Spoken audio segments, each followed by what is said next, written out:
అందరికీ నమస్కారాలు. ఎగ్జాక్ట్గా ఈ రోజుటికి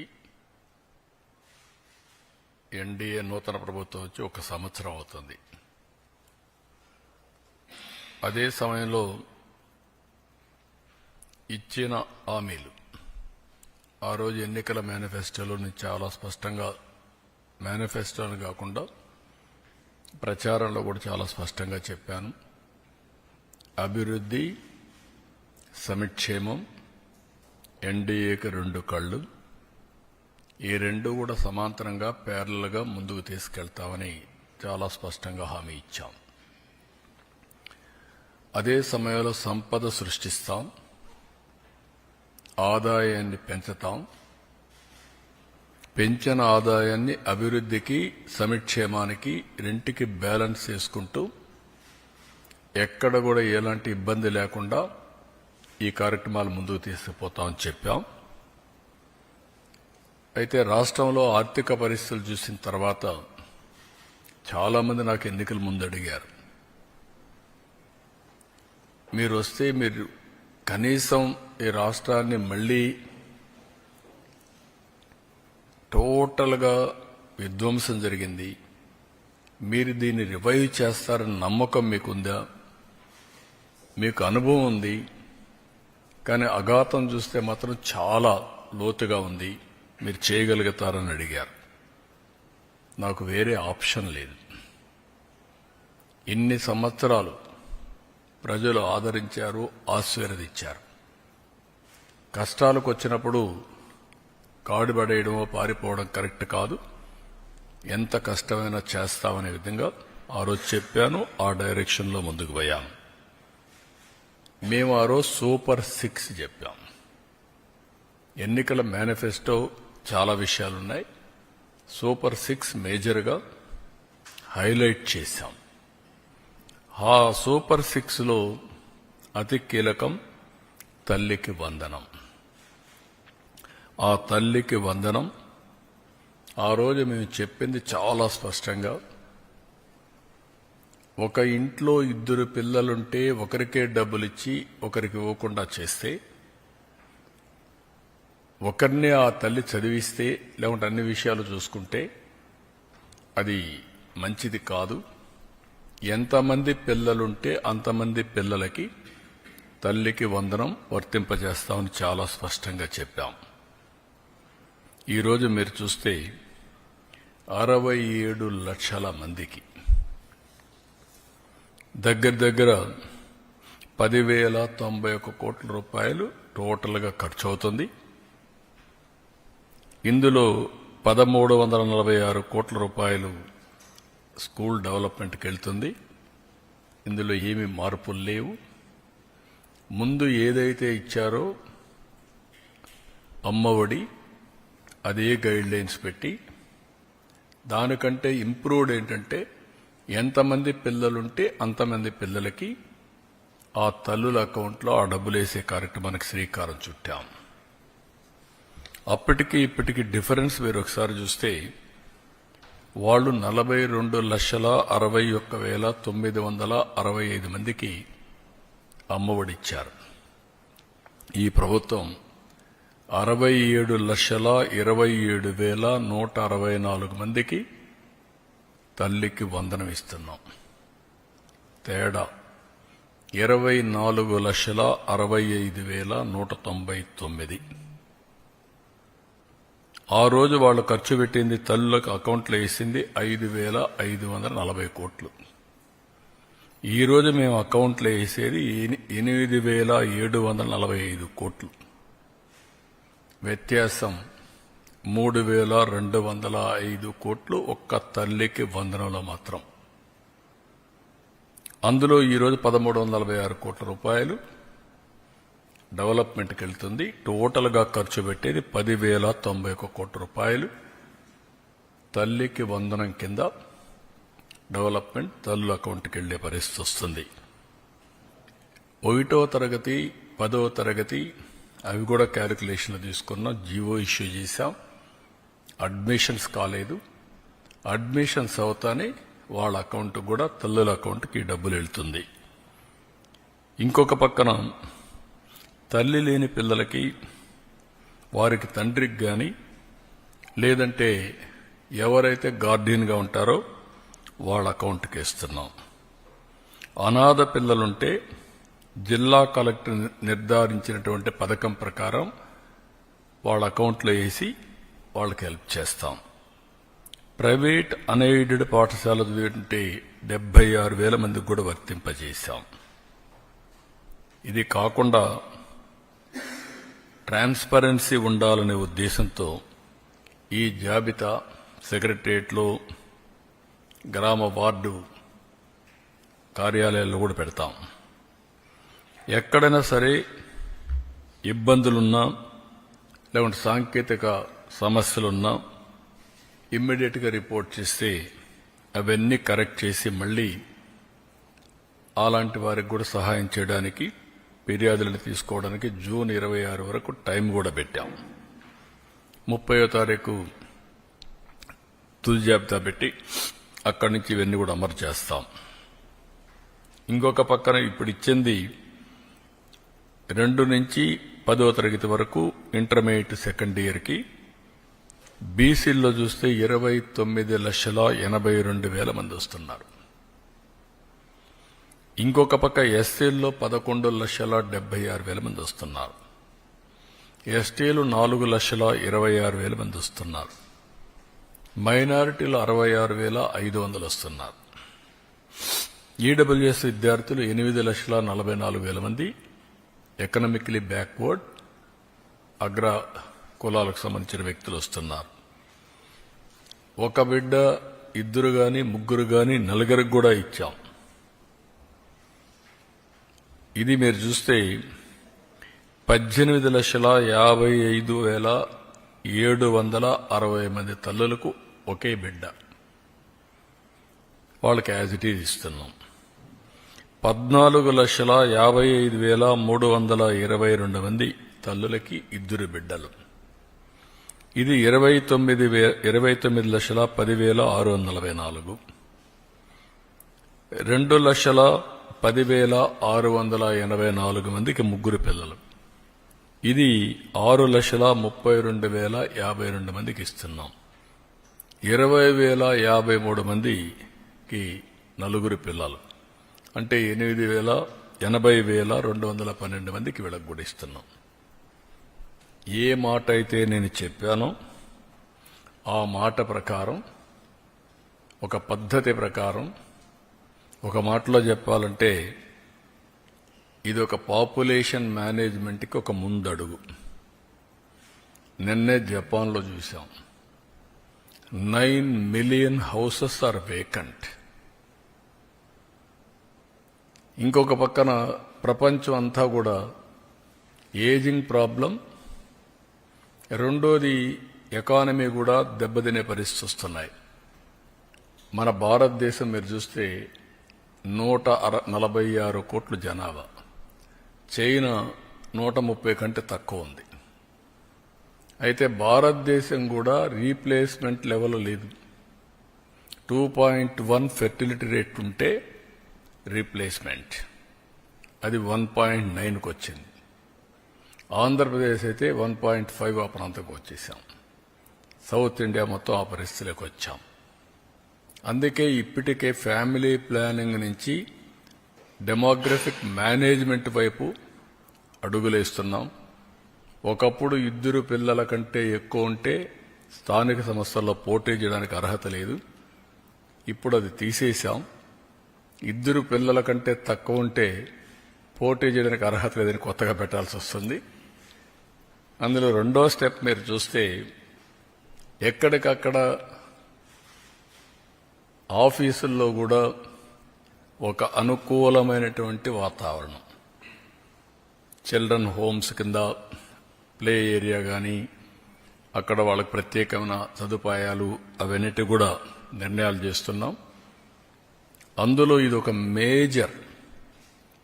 చాలామంది చెప్పేది ఎక్కువ మంది పిల్లలుంటే మాకు ఆదాయం లేదు కాబట్టి మేము పిల్లల్ని చదివించలేమనే ఆలోచన ఉంది. ఈరోజు చదివించడమే కాదు వీళ్ళకు కూడా వెసులుబాటు వస్తుందనే విధంగా ఈ కార్యక్రమానికి శ్రీకారం చుట్టాం.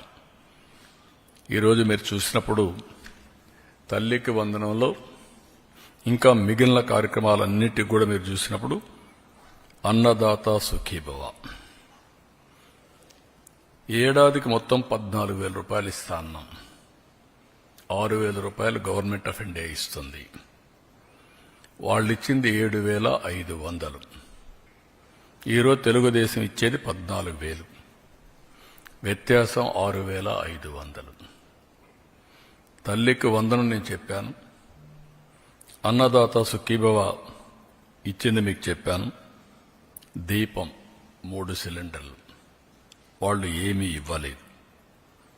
ఇంకొక పక్కన మీరు చూస్తే మత్స్యకారుల భరోసా మేమిచ్చింది మత్స్యకారుల సేవలు మొత్తం 1,29,178 మందికి ఇచ్చాం.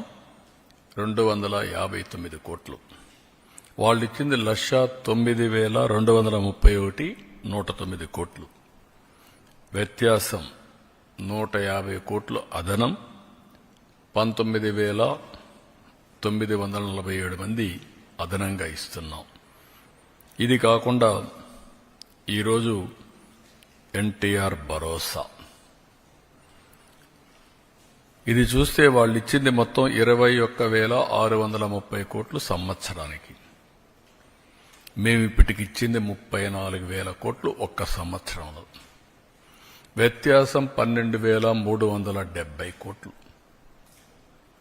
అంటే బటన్ నొక్కుతున్నా సమీక్షమే ఇవ్వడని మాట్లాడే పెద్దలకి ఇవన్నీ అర్థం కావాలి. ఆ రోజు చేసిన పని రాష్ట్ర ఆర్థిక పరిస్థితిని చిన్నాభిన్నం చేశారు, విధ్వంసం చేశారు. అభివృద్ధి అనేది ఎక్కడ కనపడే పరిస్థితి లేదు.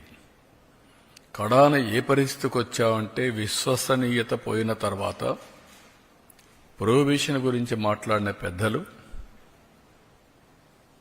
ఎక్సైజ్ తాకట్టు పెట్టి మద్యం ఆదాయాన్ని తాకట్టు పెట్టి 25 ఏళ్లకు డబ్బులు తీసుకొచ్చే పరిస్థితికి వచ్చారు.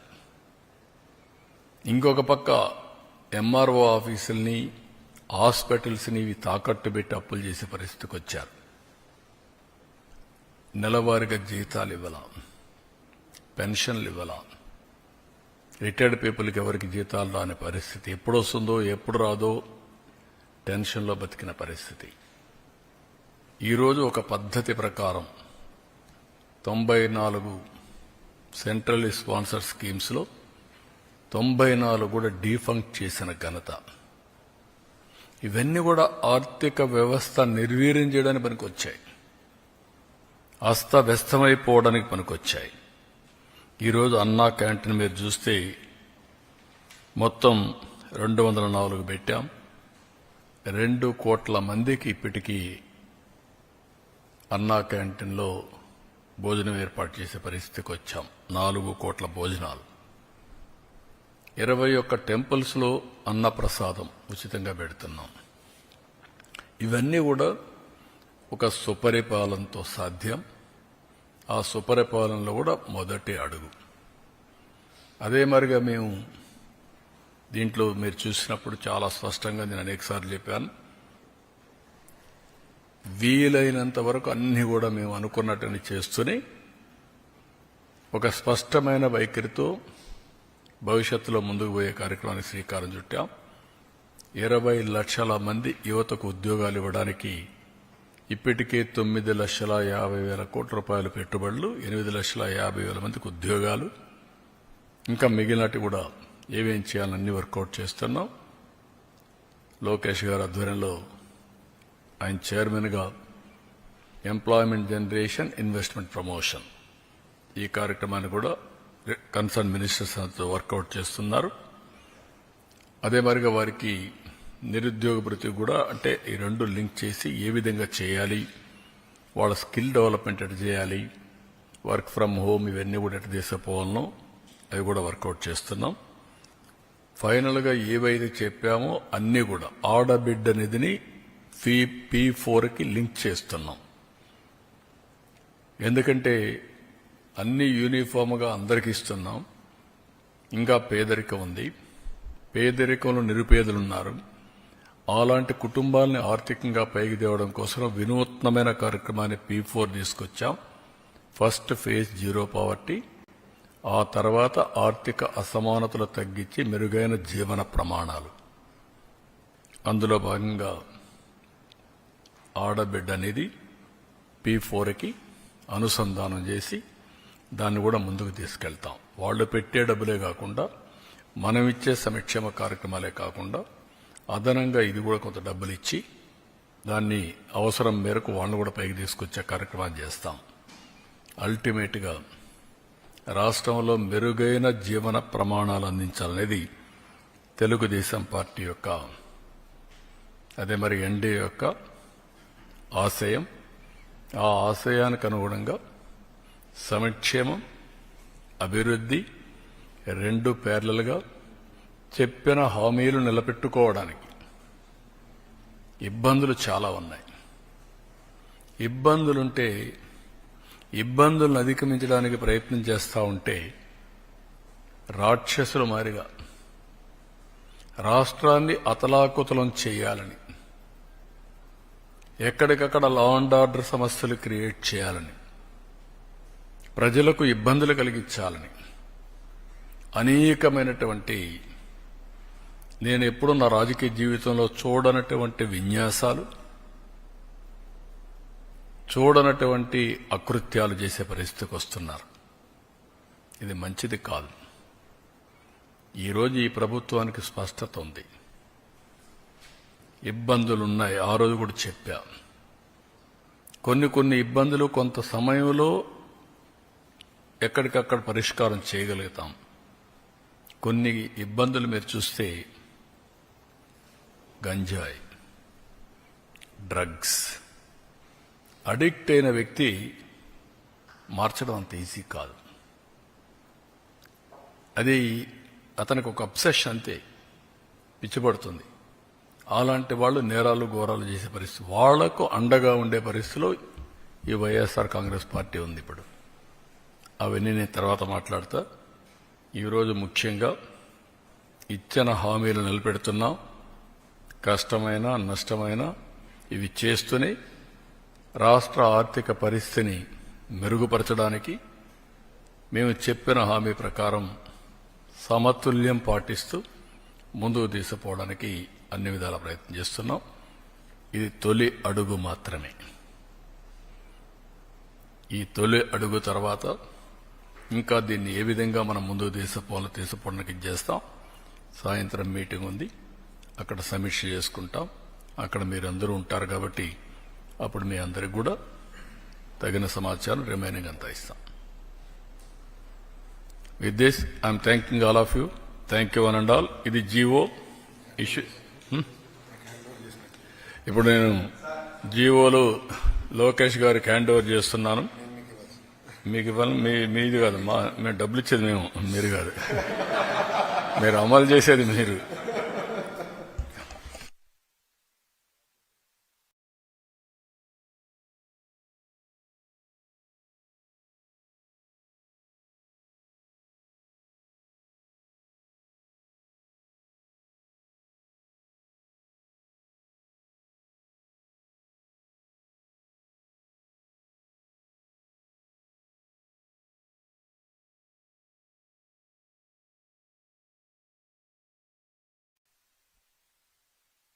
దీంతోనే అయిపోలేదు. ఎడ్యుకేషన్లో మీరు నాలెడ్జ్ హబ్కు చిరునామాగా ఆంధ్రప్రదేశ్ని తయారు చేయాలి. పిల్లల్లో ఆ పట్టుదల రావాలి. దానికోసం వర్కౌట్ చేయండి.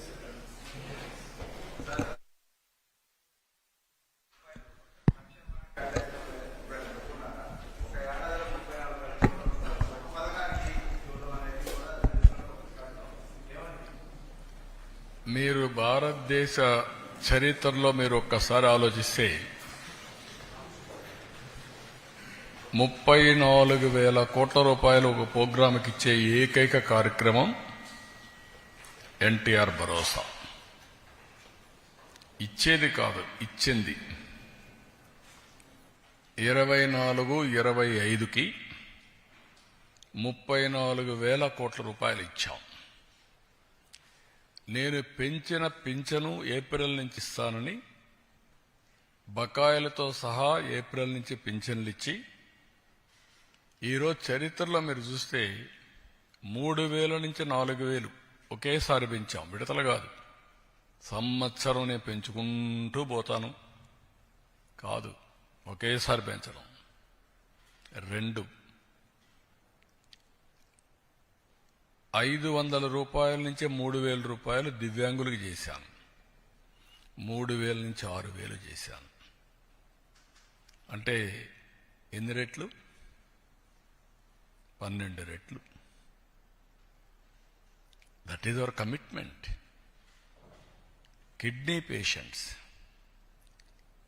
లేకపోతే కొంతమంది బాగా డీఫంక్ట్ అయిన వాళ్ళందరికీ 10,000 రూపాయలు నెలకు, సంవత్సరానికి 1,20,000 రూపాయలు, బెడ్కే పరిమితమైన వాళ్ళకి 15,000, అంటే 1,80,000 రూపాయలు ఆ ఫ్యామిలీకి ఇస్తున్నాం. ఇది నేను అడుగుతున్నా విజ్ఞులందరినీ. రాష్ట్రంలోని దేశంలో ఏ రాష్ట్రమైనా దరిదాపుల్లో ఉన్నారా?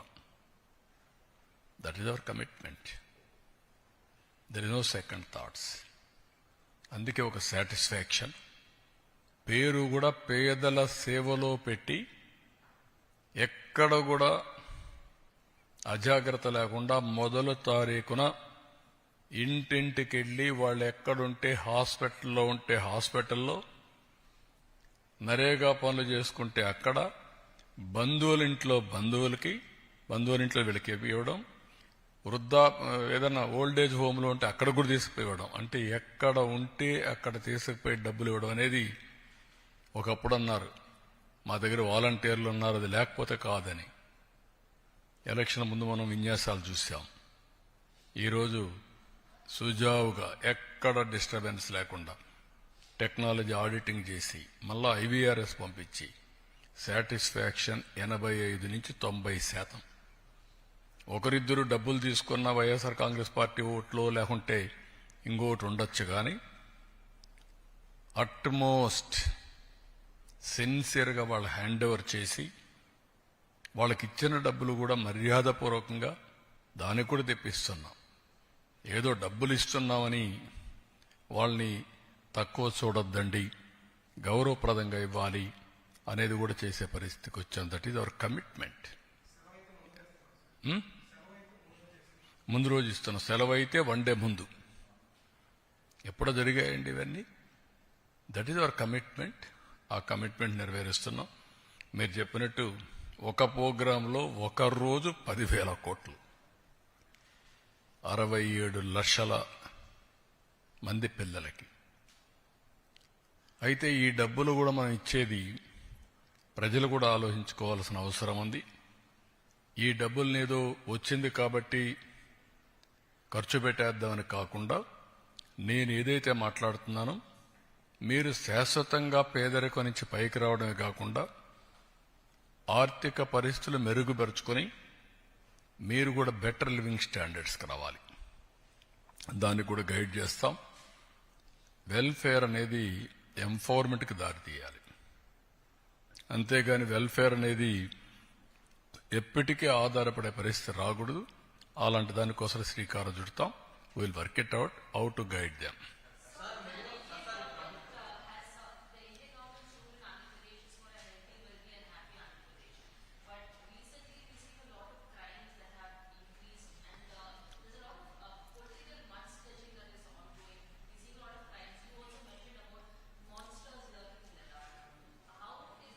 Now, can you tell me anywhere in the country, any political party is having this type of background? I'm asking straight question. In the country, బాబాయిని చంపి ఆనాటి ముఖ్యమంత్రి నేనే, నా చేతిలో కత్తి పెట్టే ధైర్యం వచ్చిందంటే నేరస్తులకి, కెన్ యూ ఇమాజిన్? దాన్ని నమ్మించడానికి సాక్షి పేపరు టీవీ పెట్టుకొని పదే నమ్మించి సానుభూతి సంపాదించడానికి కూడా చూశారు కదా మీరు. Are they fit in politics? ఏంటి మన తెనాలి? ఎవరు వాడు? Rowdy sheeter. ఎవరు వాడు? గంజాయి బ్యాచ్. వెళ్తావా? మీరు వెళ్తారా? ఎన్ని గుండెలుండాలి మీకు? ప్రజలు మీకు సపోర్ట్ చేయాలన్నా. ఇంకొక పక్క నిన్న పొగాకు. ఏంటి నీ పని? పొగాకుకు నేను చెప్పాను, ఎవరిచ్చారండి? 12,000 రూపాయలు క్వింటాల్కిచ్చి కొనిస్తున్నాం. మా దగ్గర ఎక్స్పర్టైజ్ లేదు, గోడౌన్స్ కూడా లేవు. రైతులు ఇబ్బందుల్లో ఉన్నారు. ఎంతైనా పర్వాలేదు, నష్టం వచ్చినా పర్వాలేదు, కొనాలని కొంటున్నాం. కొంటే మీ బాధ్యత ఏంటి? ఎప్పుడన్నా చేశారా మీరు? బాధ్యత లేకుండా పోయి ఒక 15,000 మందిని ఎసగిపోయి ఇక్కడ ఏం చేశారు? అమరావతి, దేవతల రాజధాని అమరావతి, ప్రజా రాజధాని అమరావతి, వేశ్యల నగరం. ఇది ఎంత కొవ్వెక్కుందండి మీకు? ఇంకా సమర్థించుకుంటారా మీరు? మీరు అడిగిన క్వశ్చన్ చెప్తున్నా. Can you answer? ఇలాంటి వాళ్ళని మీరేం చేస్తున్నారు? మీడియా. మీ ఇంట్లో ఆడబిడ్డలు లేరా? మీకు తల్లి లేదా? కూతుర్లు లేరా? మీ భార్యలు లేరా? What are you talking? మనకు బ్లడ్ బాయిలింగ్ కాలేదా? ఇలాంటి వాళ్ళు నిన్న దాన్ని డైవర్ట్ చేయడానికి పోయి గొడవ చేస్తారా మీరు? ఈ ఇష్యూను డైవర్ట్ చేయాలా? దీనికి ఏం చేయాలి? ఒక చిన్న గీత ఉంటే ఇంకొక పెద్ద గీత గీయాలి. అంటే పోయి 15,000 మందిని పెట్టుకొని రౌడీజం చేస్తారా? అంటే మీ ఉద్దేశం ఏంటి? నేరస్తులు రాజకీయ ముసుగులో చేస్తున్నారు కాబట్టి మాట్లాడితే రాజకీయ నాయకులపైన యాక్షన్ ఎవరి మీద తీసుకోవాలి? రాష్ట్రానికి లా అండ్ ఆర్డర్ ఎవరు క్రియేట్ చేసినా బీ కేర్ఫుల్. హెచ్చరిస్తున్నా. నేనెప్పుడూ భయపడలా. తీవ్రవాదులపైన పోరాడినప్పుడు కానీ, ముఠా నాయకులపైన పోరాడినప్పుడు కానీ, కమ్యూనల్ వైలెన్స్ని అణిచివేసినప్పుడు కానీ ఒకటే ధ్యేయం, public safety. Public safety, no compromise. ఈ విషయం గుర్తుపెట్టుకోవాల్సిందిగా ప్రతి ఒక్కరిని హెచ్చరిస్తున్నా.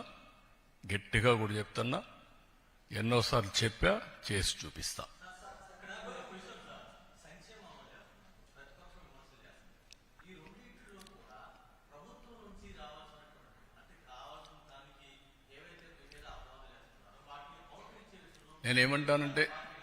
నేనేమంటానంటే లాజిక్ లేని వాళ్ళు, కనీసం ఒక పద్ధతి లేకుండా విమర్శిస్తే దానికి మీనింగ్లెస్. నేను అడుగుతున్నా సమాధానం. నేను 4 పిల్లలకి ఇస్తున్నాను కదా, మీకంటే 3-4 వేల కోట్లు ఎక్కువ ఇస్తున్నాను కదా, 12,000 కోట్ల రూపాయలు ఎక్కువ ఇచ్చాను కదా. ఒక ఎన్టీఆర్ భరోసాలో అన్నా క్యాంటీన్లు పెట్టాం కదా. 6,500 కోట్లు అదనంగా నేను రైతుకు ఇస్తున్నాను కదా. అదే సమయంలో 90% డ్రిప్ ఇరిగేషన్ ఇచ్చాను కదా. అదే సమయంలో ఎక్కడ ఎంఎస్పి ప్రాబ్లం ఉంటే అక్కడ కొంటున్నాం కదా. కోకో కొన్నాం కదా. మ్యాంగోకు 4 రూపాయలు కేజీకి ఇస్తున్నాం కదా. పొగాకు కొన్నాం. ఇవన్నీ కూడా మీరు గుర్తుపెట్టుకోవాల్సింది. కొంతమందికి విష ప్రచారం చేసి, రౌడీజం చేసి, దౌర్జన్యం చేసి పెత్తనం చేయాలనుకుంటున్నారు. ఆ ఆటలు నా దగ్గర సాగవు. నేను ఐఎమ్ వెరీ క్లియర్. మళ్లీ చెప్తున్నా, మీ ద్వారా ప్రజలకు కూడా చెప్తున్నా. ఇంతవరకు నా మంచితనాన్ని చూశారు. తోక తెప్పితే మాత్రం పబ్లిక్ సేఫ్టీ కోసం ఎవరిని ఉపేక్షించడం. అందరికీ గుణపాఠం ఉంటుంది.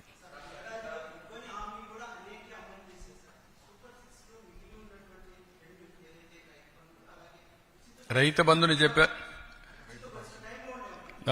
అందుకే రైతు ఇచ్చేది ఈ అన్నదాత సుఖీభవ 20వ తారీఖున గవర్నమెంట్ ఆఫ్ ఇండియా ఇస్తారు. ఫస్ట్ ఇన్స్టాల్మెంట్ మేము కూడా ఆ రోజు ఇస్తున్నాం. రేపు ఈ నెలే.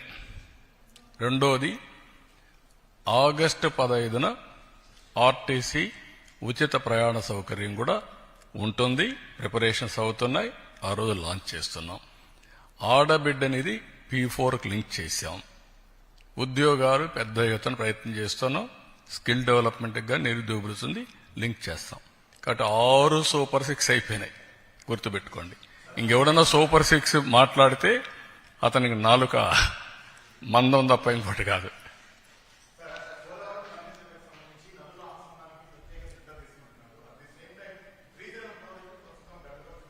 అది కూడా చెప్పాం. ఆ ప్లంజ్ ఒకటి, ప్లంజ్ పోల్ ఒకటి కొంచెం చిన్న సమస్య వచ్చింది, డబ్బులు శాంక్షన్ చేశాం, work is going on. We have taken decisions.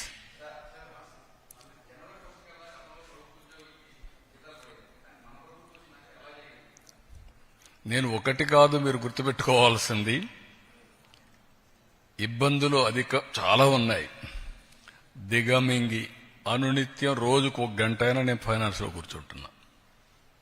కూర్చొని మాట్లాడుకుంటున్నాం.